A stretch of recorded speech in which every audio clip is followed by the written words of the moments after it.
Olá pessoal, voltamos, né, para as nossas gravações dos vídeos, né, passando aí a primeira semana que nós já temos o vídeo pronto, né, que vai ser postado para vocês.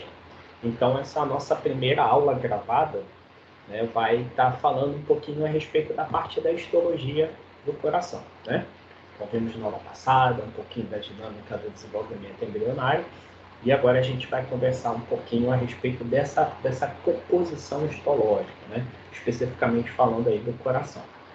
A gente vai falar alguns conceitos aí, fisiologia, anatomia, para a gente poder relembrar, né? Umas características relacionadas a ele, mas de fato o nosso foco vai ser para poder estar discutindo um pouquinho daquilo que seria a composição histológica. Vou compartilhar com vocês aqui essa apresentação.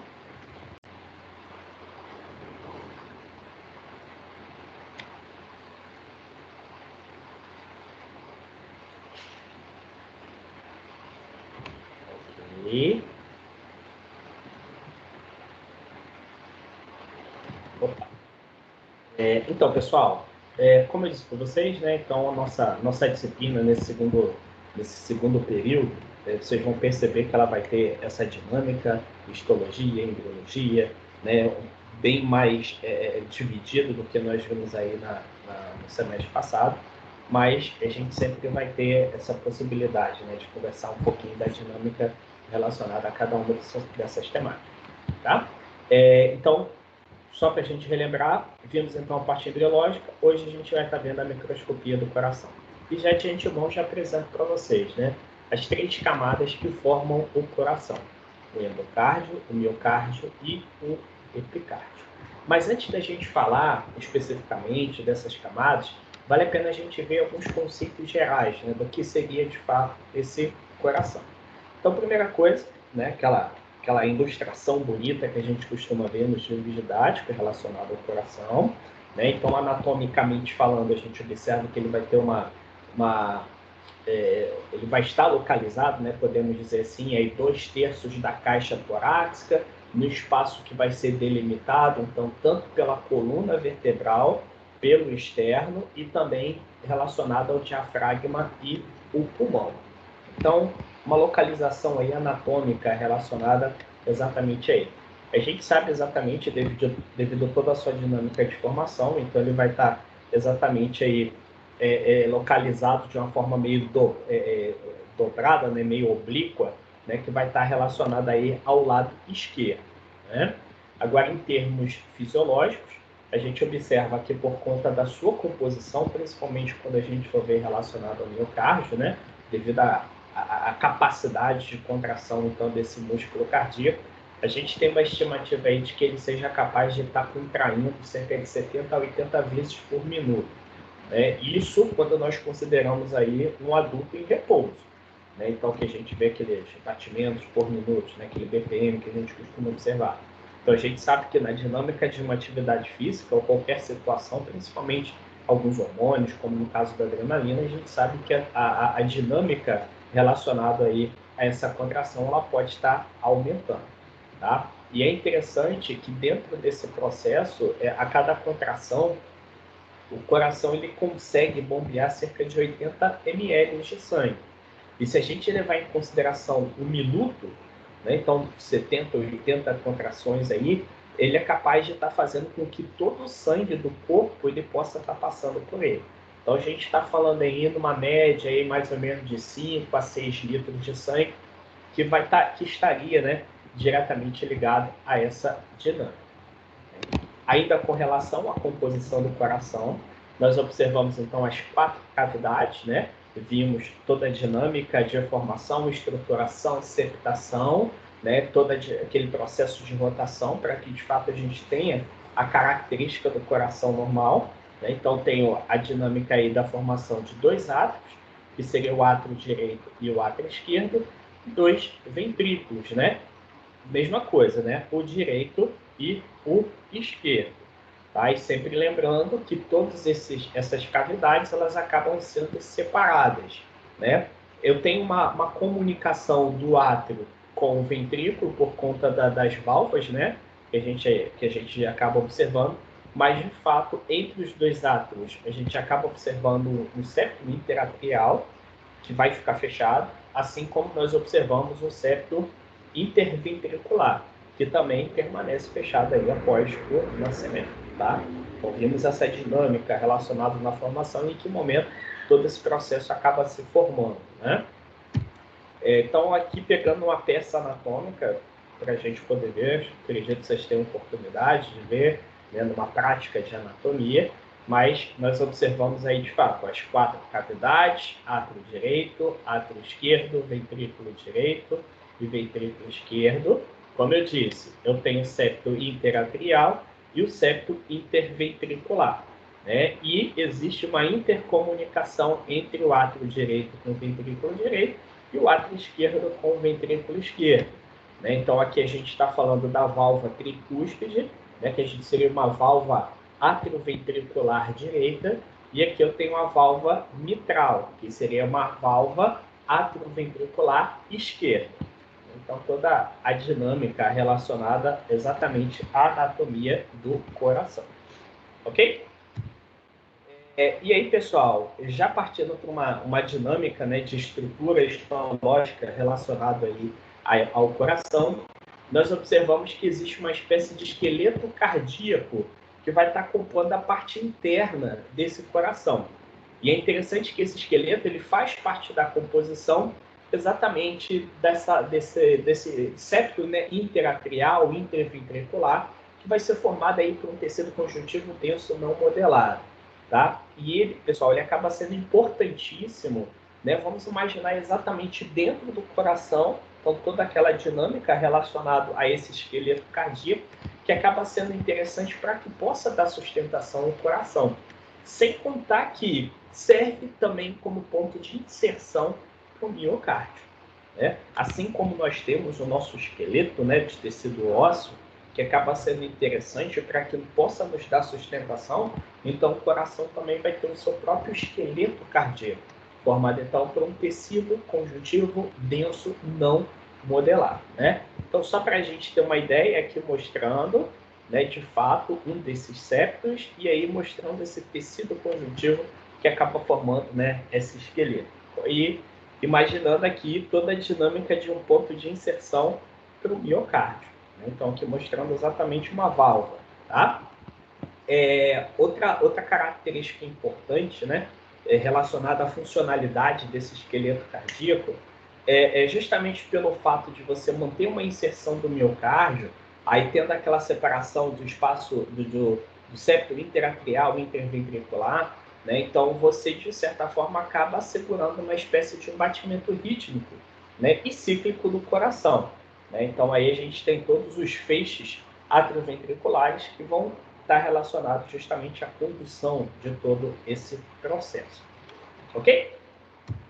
E aí, pessoal, baseado exatamente em toda essa dinâmica de composição e estrutura do coração, isso tudo acaba sendo interessante para que possa permitir, de fato, aquilo que seria a sua função fisiológica. Né? Então, se a gente está falando de um sistema sistema circulatório, né, cardiocirculatório, então, de certa forma, a gente observa que isso vai permitir que aconteça a circulação de sangue pelo corpo. A gente pode considerar, a princípio, de uma maneira bem objetiva, né, 2 tipos de circulação. Aquela que vai acontecer do lado direito do coração, que a gente define como uma circulação pulmonar, e aquela que vai estar acontecendo do lado esquerdo, né? Que aí a gente tem aquela dinâmica relacionada a uma circulação sistêmica, né? Então, imagina aqui, ó, o átrio direito, o ventrículo direito, o átrio esquerdo e o ventrículo esquerdo. Então, a gente pode definir que esse átrio direito, ele vai receber o sangue que está retornando do corpo. Aí a gente está falando da veia cava superior e veia cava inferior. Então, eu tenho toda a dinâmica de bombeamento para o ventrículo direito, né, pela passagem pela válvula tricúspide, e do ventrículo direito, via artéria pulmonar, ele vai para o pulmão para que, de fato, possa estar sendo oxigenado, tá? Aí, saindo do pulmão oxigenado, né, ele segue pela veia pulmonar, né, que vai desembocar exatamente aí no átrio esquerdo, passando pela válvula mitral, do ventrículo esquerdo, ele vai para a aorta, né? Então, da aorta, nós observamos toda a dinâmica relacionada à circulação sistêmica, né? Onde você tem aquilo que seria, né, a oxigenação, sangue oxigenado para todo o nosso corpo. Tá? Então, basicamente, de forma bem objetiva, a gente acaba observando exatamente essa condição fisiológica do funcionamento do coração. Ok? E é interessante, pessoal, que para que esse processo de fato aconteça, né, é necessário que você tenha uma característica e que permita, de fato, que essa circulação ela possa estar tendo toda essa dinâmica, né, de sair de uma cavidade para outra e daí você possa estar levando para todo o organismo. A gente vai ver que a gente tem uma certa característica específica relacionada aos vasos sanguíneos, mas especificamente, quando a gente fala a respeito do coração, a gente observa que para que essa contração não possa acontecer, é necessário que ocorra, né, uma espécie de impulso elétrico. Né? Então, aí a gente observa que, de fato, esse impulso elétrico ele vai ser iniciado a partir de fibras cardíacas modificadas, né, que vão estar diretamente ligadas tanto para a dinâmica da geração, como também da transmissão desses impulsos cardíacos. Aí a gente vai observar que elas vão estar organizadas exatamente em células dos nós, né, e também com tecido de condução. Então, só para a gente ter uma ideia, a gente tem pontos específicos no coração que acabam sendo responsáveis por esse processo, né? Então, a gente observa aqui no ponto que a gente fala, né, que seria no átrio direito, né, que vai estar bem próximo à veia cava superior, que a gente define como nó sinoatrial, né? E a gente tem também naquilo que seria na base do septo interatrial, que seria o nó átrio-ventricular, né? E aí a gente verifica que dentro da dinâmica da formação desses nós, né? A gente tem aquela que seria as células cardíacas, os cardiomiócitos modificados, que, como eu disse, que vão ser capazes de estar gerando e transmitindo esses impulsos elétricos. Então, são especializados na inicialização da excitação nervosa. E a gente define essas células como fibras de Purkinje, né? Então, como são cardiomiócitos modificados, então, quando a gente vê em termos de características morfológicas, elas vão ser bem próximas aos cardiomiócitos, né? Só que, por ser modificado, a gente acaba observando algumas particularidades. Então, eles vão ser menores, já não vão possuir aquela dinâmica dos discos intercalares, né? A gente vai observar, de fato, uma grande composição de tecido conjuntivo, né, de fibras de colágeno em volta delas, né? E, de fato, um ambiente onde vai estar ocorrendo toda a dinâmica de início e controle dos batimentos cardíacos. Então, pessoal, só para a gente ter uma ideia em termos de composição histológica, as fibras de Purkinje elas vão ser encontradas no subendocárdio. Então, eu tenho aí o endocárdio, que vai ser a camada mais interna, e eu tenho um tecido conjuntivo, que a gente fala que seria o subendocárdio, e vai ser justamente lá onde nós vamos observar exatamente essas fibras de Purkinje, né? Então, o conjunto dessas fibras vai estar diretamente ligado à formação de um tecido de condução, né? Então, que, de certa forma, elas vão estar diretamente ligadas a essa geração e controle desse impulso nervoso. Importante, pessoal, o fato dele não ter aqueles discos intercalares, né, que vão estar formando essas junções celulares, aqui a gente já observa um tipo de junção do tipo gap, né, que vai permitir, né, de fato, que aconteça toda essa dinâmica de comunicação intercelular para que você tenha a possibilidade dessas sinapses elétricas. Tá? Então, quando a gente for ver tecido nervoso, a gente vai até falar novamente dessas células de Purkinje, né? Mas que, de fato, nós temos toda essa dinâmica relacionada a essas sinapses. Então, aí tem esse tecido formado, então, por esses cardiomiócitos modificados. Ok? Então, ó, só para a gente poder ver uma dinâmica, né? O ciclo de contração do coração.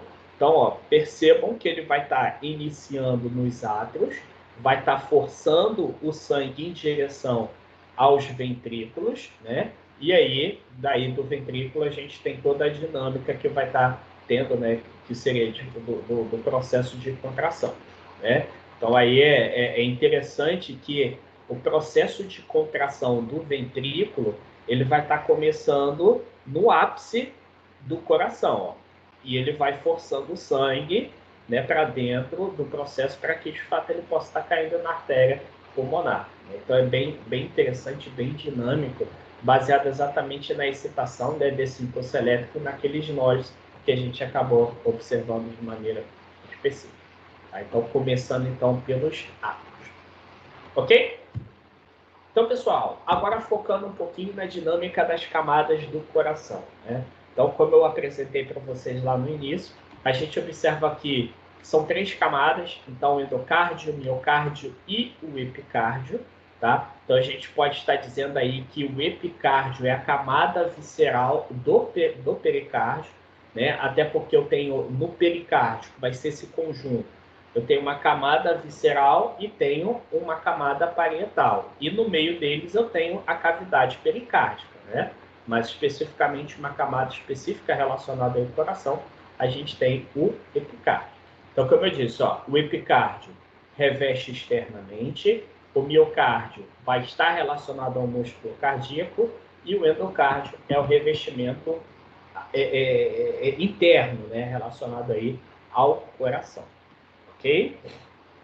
Então, ó, começando então pela essa camada mais externa, né, que seria de fato o epicárdio. Então, pessoal, percebam aqui desse lado, né, vai estar formando aquele espaço, né, do pericárdio, né, mas de fato a gente está falando de uma área mais externa.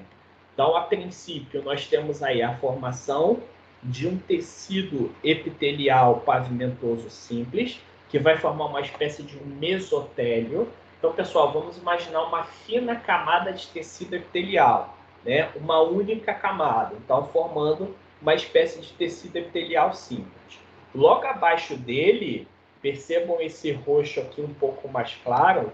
Então, ó, esse mesentélio vai ser essa linha roxa mais escura e logo abaixo dele eu tenho um roxo, né, um rosa um pouco mais claro, que aí vai estar relacionado a um tecido conjuntivo. Então, aí que a gente vê, né, que é o revestimento visceral do pericárdio, né? Então, aí a gente observa aqui, de fato, além desse mesentélio e desse tecido conjuntivo, a gente observa uma espécie de uma camada subepicárdia, né, que vai estar relacionada aí à presença de tecido adiposo. E é interessante, pessoal, que a presença desse tecido adiposo, né, no epicárdio, ele acaba sendo muito maior quando a gente leva em consideração os átrios, né? Então, aí, inclusive, quando a gente vê uma peça anatômica, a gente consegue perceber essa camada meio amarelada, meio esbranquiçada, né, leitosa, que vai ser justamente relacionada aí ao tecido adiposo, né? Outra característica importante, pessoal, que por mais que você tenha aí além, né, do fato do coração ser importante para toda essa dinâmica de circulação, o sangue que passa dentro do coração não necessariamente ele vai participar, né, de uma forma direta de toda a dinâmica de suprimento do coração. Então, o coração ele tem os seus próprios vasos sanguíneos, né, os seus próprios nervos. Então, toda essa dinâmica de vasos sanguíneos, de terminações nervosas, elas vão estar relacionadas aí ao epicárdio, né? E geralmente nesse subepicárdio, nessa camada subepicárdia, onde eu tenho toda a dinâmica do tecido conjuntivo, do tecido adiposo, que de certa forma pode servir até como uma espécie de um acolchoamento aí desse coração, tá? Então aí a gente tem toda a dinâmica, né, relacionada ao epicárdio. Como eu disse para vocês, pessoal, a gente pode estar definindo ela, então, como a camada visceral serosa do pericárdio, né? Então, aí que tem todo esse processo. Né? E aí, se a gente pegar o conceito de pericárdio, duas membranas, e entre essas membranas eu tenho a formação da cavidade pericárdia. E geralmente nessa cavidade é onde a gente tem toda aquela dinâmica de acumular líquido, né? Que serve como uma espécie de um acolchoamento, proteção, ajuda na questão de você ter absorção, né, de impactos mecânicos, mas não qualquer tipo de impacto, né, vamos imaginar assim, mas que tem toda essa dinâmica. Tanto que aí vocês vão estar observando, né, algum processo relacionado a diagnósticos clínicos, né, de patologias relacionadas ao coração, que vai ser, por exemplo, a coleta desse líquido acumulado nessa cavidade pericárdica, né?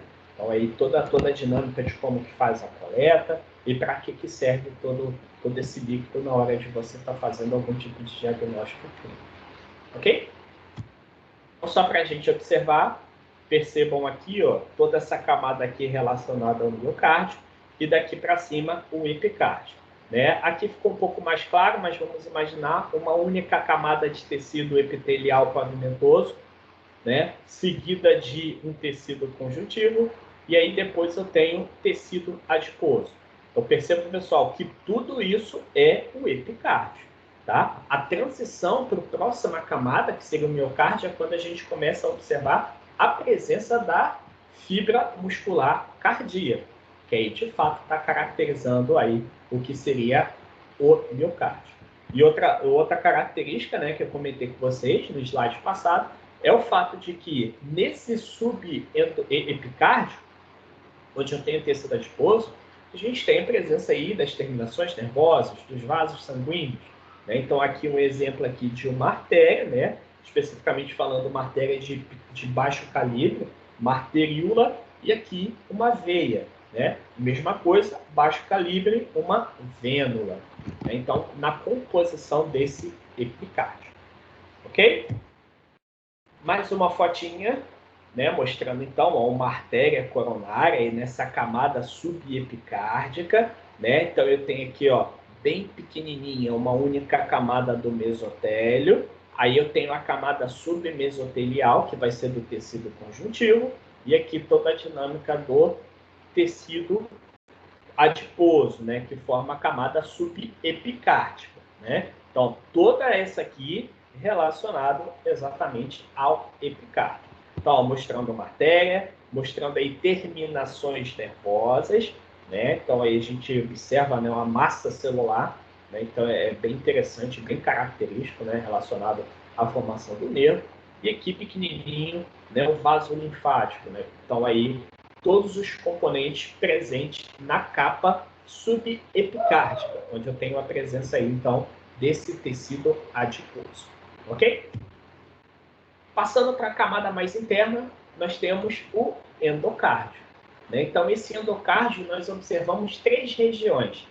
A mais interna, que vai ter uma característica bem parecida com o que nós vimos no epicárdio, vai ser uma única camada de tecido epitelial que vai estar formando exatamente o tecido epitelial simples, né? Que vai estar formando aquela camada em contato com o lúmen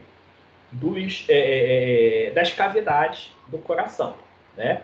Aí eu tenho uma segunda, que seria um subendotélio, que vai estar relacionado exatamente aí ao tecido conjuntivo.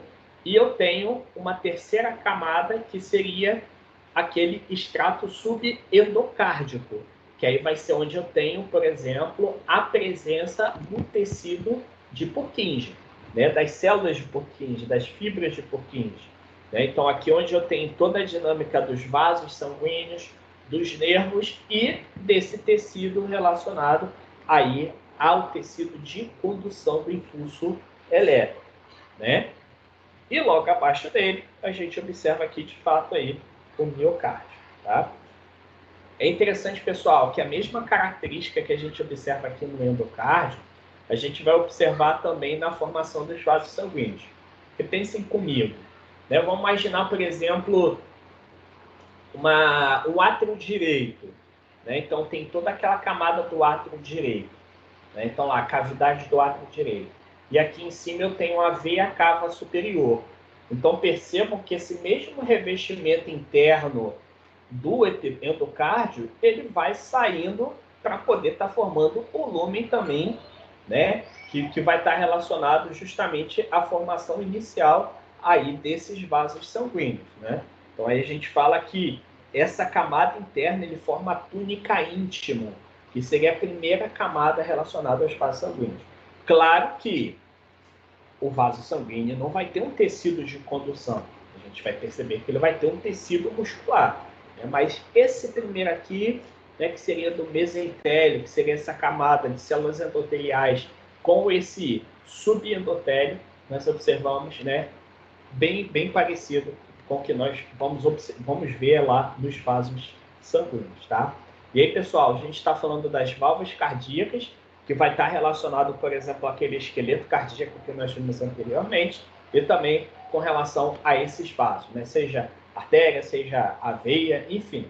Né? Só que a gente vai perceber que vai ter outras particularidades, mas essa camada mais interna, né? Pensando nessa dinâmica de revestimento do lúmen, acaba sendo bem parecido.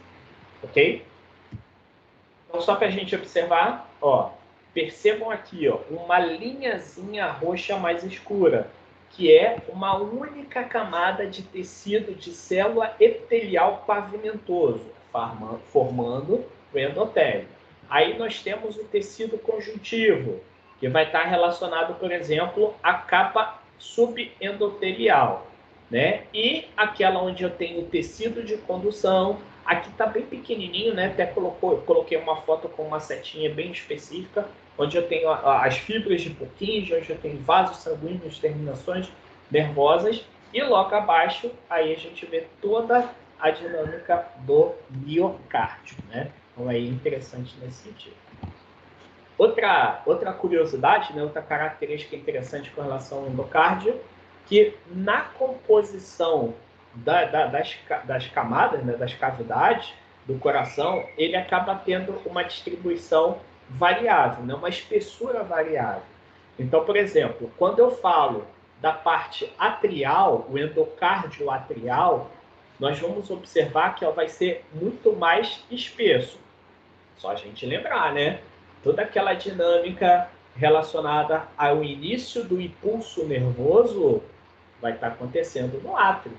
Desculpa, do impulso elétrico, vai estar acontecendo no átrio. Então, se esse tecido está localizado no endocárdio, mais precisamente no subendocárdio, então vamos imaginar que vai ser onde eu tenho um tecido muito mais desenvolvido, né? Então, mais espesso nos átrios, e quando a gente vê o endocárdio ventricular, ele acaba sendo um pouco mais delgado, um pouco menor, né? Então dá para a gente perceber aí mais ou menos aquilo que seria a composição. Isso vai ser compensado de outra forma, tá, pessoal? Daqui a pouquinho a gente vai ver como qual que vai ser a mudança que nós vamos observar para a próxima camada do coração, tá? E aí a gente entra na última camada aí do coração, então que fica no meio, né, porção média do coração, que é o miocárdio. Então, pessoal, importantíssimo, miocárdio, presença então de fibras musculares cardíacas, né, estriadas. E a gente define essas fibras como cardiomiócitos. Então, que nós observamos organização em feixes, né, como por exemplo no esquelético, né, muito bem definido, bem amontoado, e entre essas fibras nós vamos observar a presença de tecido conjuntivo, né? Então formando como se fosse aí separando essas fibras, tá? E interessante que cada uma desses feixes musculares eles vão se unir para um tipo de junção que a gente denomina como discos intercalares, né? Então vamos imaginar que vai ser interessante até para que isso permita, de fato, que você tenha um impulso elétrico contínuo, né? Então, que esse impulso ele possa estar passando de uma célula para outra. E aí a gente tem essa dinâmica. O que nós vamos observar aqui também no miocárdio, eu tenho a presença, né, de capilares sanguíneos, né, que vai fazer com que tenha, né, uma nutrição própria, só que a gente observa aqui, de fato, no miocárdio, né, por ser um tecido muscular, então ele vai ser com alta atividade, então ele tem uma exigência por oxigênio muito grande, né? E aí, pessoal, o que eu falei com vocês, ó, imaginar essa organização dos feixes, né, unidas por esses discos intercalares, Então, acaba permitindo uma contração ordenada sequencial. Então, aí eu tenho esse processo. Como eu disse para vocês, o endocárdio ele é mais desenvolvido no átrio do que nos ventrículos. Aqui o miocárdio é diferente. A camada muscular do miocárdio ele vai ser muito mais desenvolvido nos ventrículos do que no átrio. Então, aquilo que eu falei que vai compensar, né? Então, a gente observa de fato essa situação, né? Ó, só para a gente observar, essa fotinha nós vimos anteriormente, mas mostrando para você a camada mais externa e logo aqui eu tenho o miocárdio, né? Aí eu tenho a camada mais interna, né? Então, e aqui logo abaixo eu tenho o miocárdio. Então, eu poderia pegar essa fotozinha aqui, botar de lado, juntar as duas, vendo a parte mais externa desse lado e a parte mais interna aí, para poder estar formando aí, de fato, o coração. Percebam que aqui eu tenho um corte, né, em que eu consigo perceber melhor aquilo que seria as fibras organizadas em feixes. Ok? Importante, pessoal, com relação à característica morfológica dessas fibras. Percebam que são células vão ser alongadas, né? E podendo, muitas das vezes, apresentar alguns tipos de ramificação.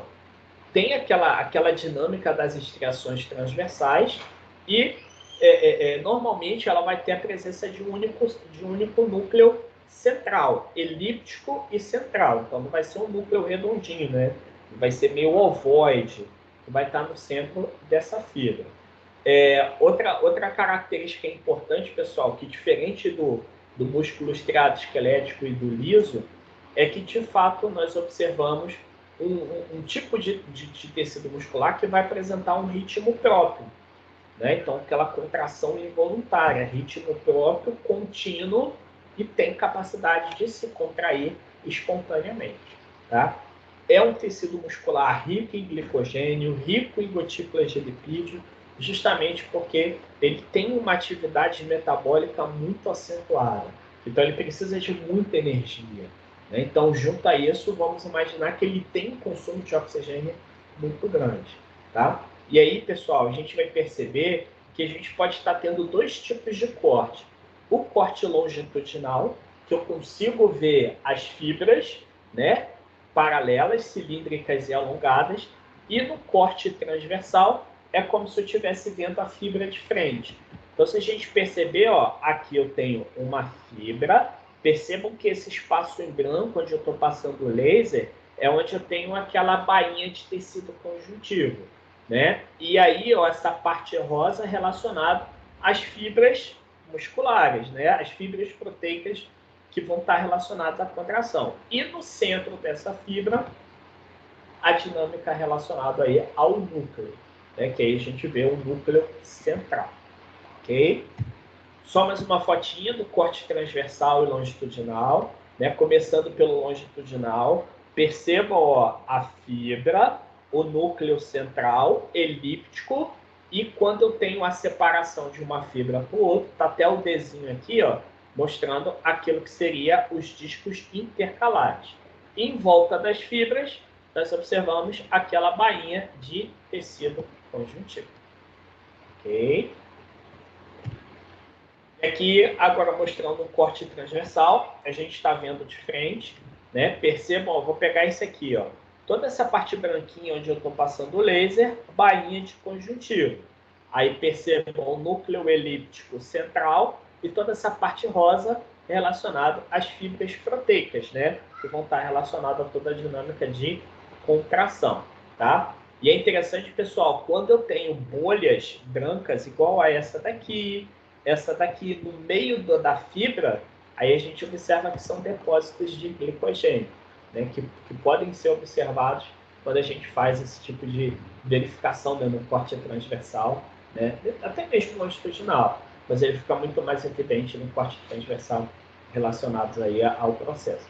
E é interessante que ele fica branco, pessoal, porque durante a dinâmica de coloração, né, o processamento histológico acaba extraindo, né? E aí tem essa característica, ok? E aí, pessoal, para a gente finalizar, dois conceitos fisiológicos aí importantes relacionados ao fator do coração, primeiro deles, o fator atrial natriurético.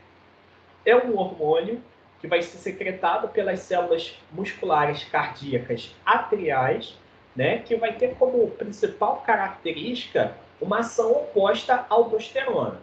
Então, a aldosterona, né, vocês vão ver isso lá na fisiologia, vai estar relacionada ao aumento da pressão arterial. Né? Especificamente, esse fator atrial natriurético, ele, além de controlar o volume cardíaco, ele vai estar provocando uma vasodilatação, diminuição da pressão arterial, né, e consequentemente aí do volume do sanguíneo, né, e ele acaba ajudando também a aumentar a eliminação de sódio pela urina.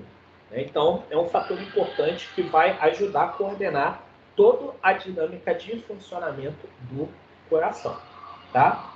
E aí, uma curiosidade, parada cardíaca. O que seria uma parada cardíaca? Né?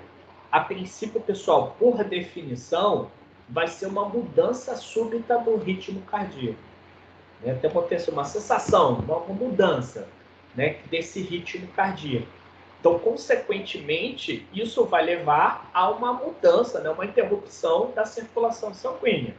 Tá? Então, se o coração ele não consegue ter aquele ritmo normal, consequentemente, toda aquela dinâmica de condução, produção de impulso elétrico, ele não vai acontecer. Né? E se isso é fundamental para que você possa estar gerando contração e possibilitar a circulação sanguínea, então você diminui o suprimento sanguíneo para o corpo. Né? Então aí, vocês, melhor do que eu, né? Como estudantes aí em várias dinâmicas relacionadas à semiologia, sabem que isso é uma emergência médica, tem a necessidade de toda aquela reanimação cardiopulmonar, né, que seria aquela manobra, né, que a gente está vendo aqui a fotinha, toda a dinâmica aí de uma desfibrilação, principalmente quando você tem o equipamento ideal para que possa fazer isso, para que você possa produzir novamente esse impulso elétrico, e aí você possa tentar voltar com toda aquela dinâmica do suprimento sanguíneo. Né? Até porque, pessoal, uma parada cardíaca, se não tiver um tratamento adequado, isso pode estar levando à morte do paciente. Tá? E aí eu tenho 4 patologias associadas a essa parada cardíaca. O taquicardia, que seria o ritmo cardíaco acelerado, a fibrilação, que seriam contrações rápidas e irregulares, né? A bradicardia, que seria o ritmo cardíaco desacelerado, e a sistolia, né? Que seria a ausência total do ritmo cardíaco. Então, imaginar toda a dinâmica daquilo que nós vimos na aula de hoje, baseado na geração do impulso, no funcionamento desse tecido, para que, de fato, você tenha, né, a continuidade dessa circulação sanguínea. Caso aconteça algum tipo de patologia relacionada a isso, isso pode estar levando a um processo, uma parada cardíaca. Ok? Certinho? Então, depois a gente volta para poder ver um pouquinho dessas lâminas relacionadas à microscopia do coração. Valeu, pessoal!